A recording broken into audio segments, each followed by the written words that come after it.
Poncho. Hey, how's it going? Hey, what's What's happening? up, Poncho? How are y'all doing? Great, man. Great. How are you? I'm well. Hell yeah.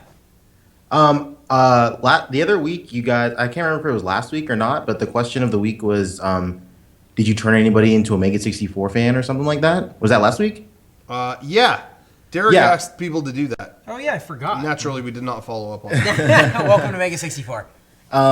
My friend, I made a cosplaying friend through like Instagram and stuff, and she came to visit, and I like converted her into a Mega64 fan in like the span of like 2 days. Really? Hell yeah. Yeah.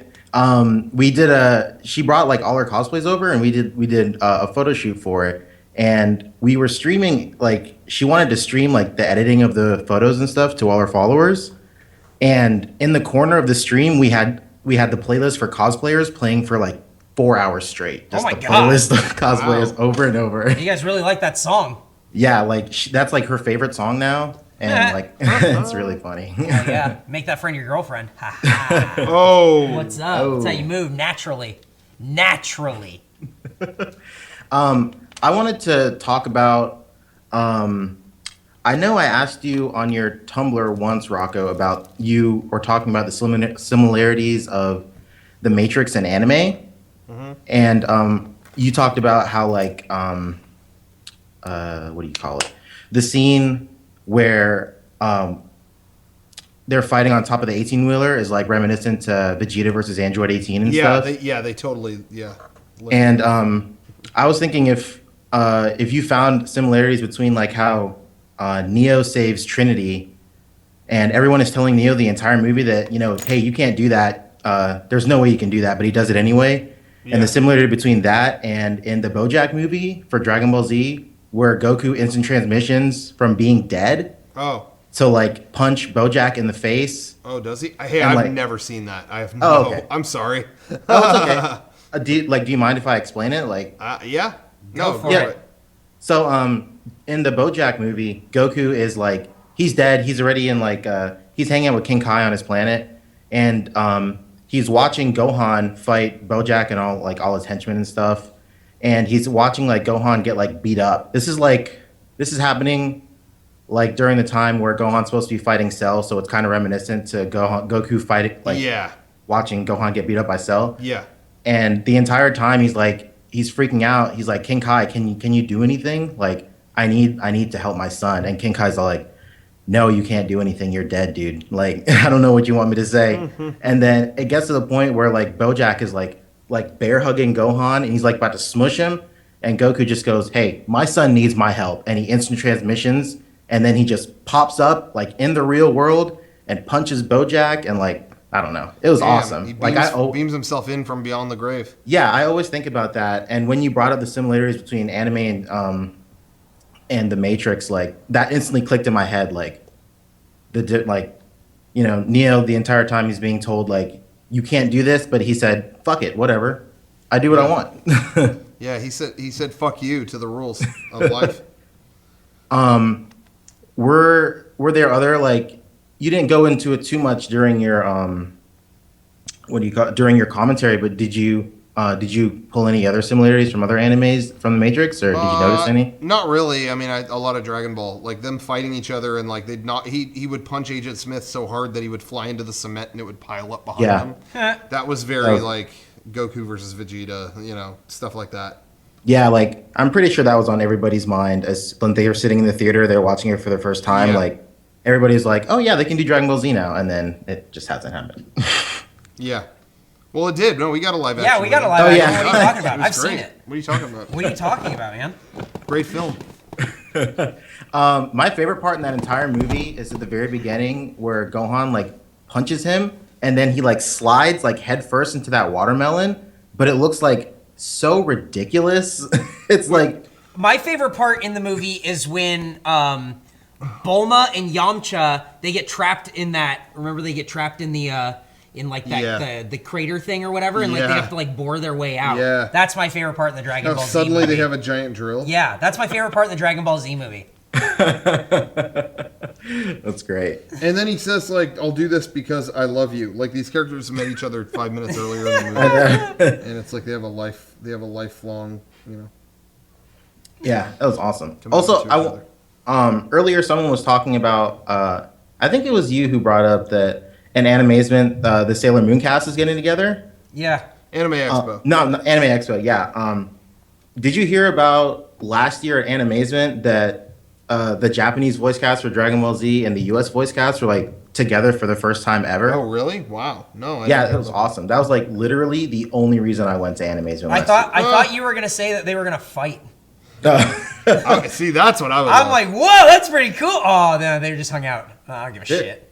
There was a really funny moment at that podcast speak, not necessarily like fighting, but they were doing Q&A, and some guy was all like, hey, what do you think of Dragon Ball Abridged? And Sean Schemmel, the voice of Goku, like, his face like went just to stone, and he was like, this is a Dragon Ball Z panel, not a Dragon Ball Abridged panel. I have nothing to say about it. Hell yeah. Oh. I like that guy. Shut it down. Damn.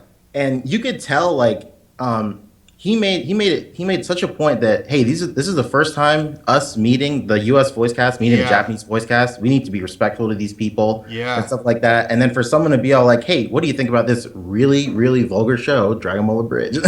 Yeah, it really sucks. Hey, to be totally honest, I like a lot of those cons. Like, there are a lot of cons that go the extra mile to getting guests that are just out of this world. Mm-hmm. And it pains me because so much of that crowd doesn't fucking respect that. Do you know what I mean? Like, yeah. Even when we go, one of the most heartbreaking moments in doing Mega64 for me was when we did our panel in like 2007. It was a packed panel. It was full.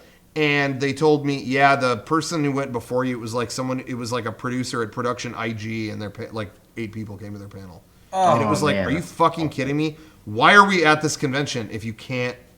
You know, it was just like, oh my God. It'd be like us having a full panel at the fucking D23 Expo, but nobody comes to Walt Disney's personal panel. Oh my it's like, God. why are we here then, you know? You know, so that it's stuff like that. And like, I've been at panels before where they got guests and voice actors all the way out from Japan, and then the questions are, can you do this, make this noise for my voicemail? Yeah, you know, like, it's just like, fuck off. Yeah. Like, it really is a bummer. I really wish more people would be frank with those people and tell them to fuck off. Yeah. And let me just say, we have always done that with our panels. When we feel that someone is asking something that is a waste of the audience's time or that is not really content, you know what I mean? It's like, I'm asking you some bullshit thing. Would you rather be a sausage or a duck or whatever? It's like, we have always been adamant on, go sit down. And the crowd appreciates it.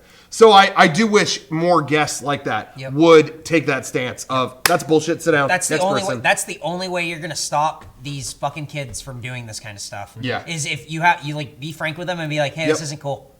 That's it. Yeah. I was at I went to San Diego Comic-Con last year. That was my first time ever going. I'm from Charleston, South Carolina. Yeah, that's right. Oh wow. Yeah, and I literally flew out. Like 60% of the reason I came out is like for you guys because I wanted to meet you guys. Oh wow. Thank you. And it was really incredible meeting you guys. You guys are all super nice at Comic-Con. Like Derek, even like I was on the bridge, like after I was walking to the bus stop. And Derek, like he was riding his bike across and he stopped. He said, "Hey, I remember you. Hey, have a good day." Oh, that's and, like, awesome. That's very incredible. cool. Awesome. That's very incredible. I But got a message on Tumblr that said, "Why do you hate your fans?" Yeah. What is that? I just want to remind you because I know you're on there. But that was at a convention. You could scroll down. Oh, that's true. Yeah. They said I only like people who come to the cons. So I guess it's still true. So they're right. Anyway, Sorry, didn't mean to interrupt. No, it's okay. At your panel for that, there was that one girl that was like, "Hey, can I sit up there with you?" And you guys were just all like, and you guys didn't want to be like rude or mean, but she just kept on like pushing it. And then when you guys were just like, "Can you please sit down?" Like everybody in the crowd was like, "Thank God." Yeah. No one. Everyone's on the same page. Anyone who is paying attention at all is on the same page. Yeah. So, yeah. And going back to the voice actor thing, I went to AWA for the first AWA. It's in Atlanta. It's Anime Weekend Atlanta. Oh, okay. That was my first con in like forever. It was like 3 years ago, and they had the Japanese voice actor for Vegeta there, and like I was so stoked to meet him. And then literally, like, they were like, all the people in front of me, I must have heard, "Hey, can you say it's over 9,000 for me?" at least 20 times. Oh my God. And he was just all like, at first he was like, he's like, okay, it's over 9,000. Like he didn't get it, and then more people started asking him, and then in his brain he was just like, okay, this is definitely a thing. So then he just ended up just going like, I don't know what that is. What is that? And because like he's so tired of it. That's funny. Yeah, kids are dumb. Most people are dumb. It was kids. It was most people are dumb, but they start as dumb kids, and then nobody tells them to shut up and knock it off. So then they become dumb adults. Yeah, well, I just wanted to call in, talk about this stuff, and you guys. Hey, thank you very much. That was a very good call, dude. You should come out to a convention that's maybe like a little closer to you. Yeah, like I want to go to PAX East, but every time I remember to go to PAX East, it's all sold out. Oh, of course. Yeah. And I was gonna come to Game Days 2 years ago. But like all my flights got canceled. Like not my flights got canceled, but like money issues came up, and then I called in, and then you guys sent me a DVD, and you guys signed the DVD. Oh, see, we're looking out. We're looking out for you. You should come to Game Days this year, man. It's gonna be good. It's gonna be real good. It's in November, right? Yeah. Yep. Yeah, I'm gonna try my hardest. Hell yeah, man. Awesome. Well, hopefully we'll see you there. Yeah. Hey, thanks for taking my call. You guys have a good night. Right on, dude. Thank you. That's a good call. That was a nice call. Good call.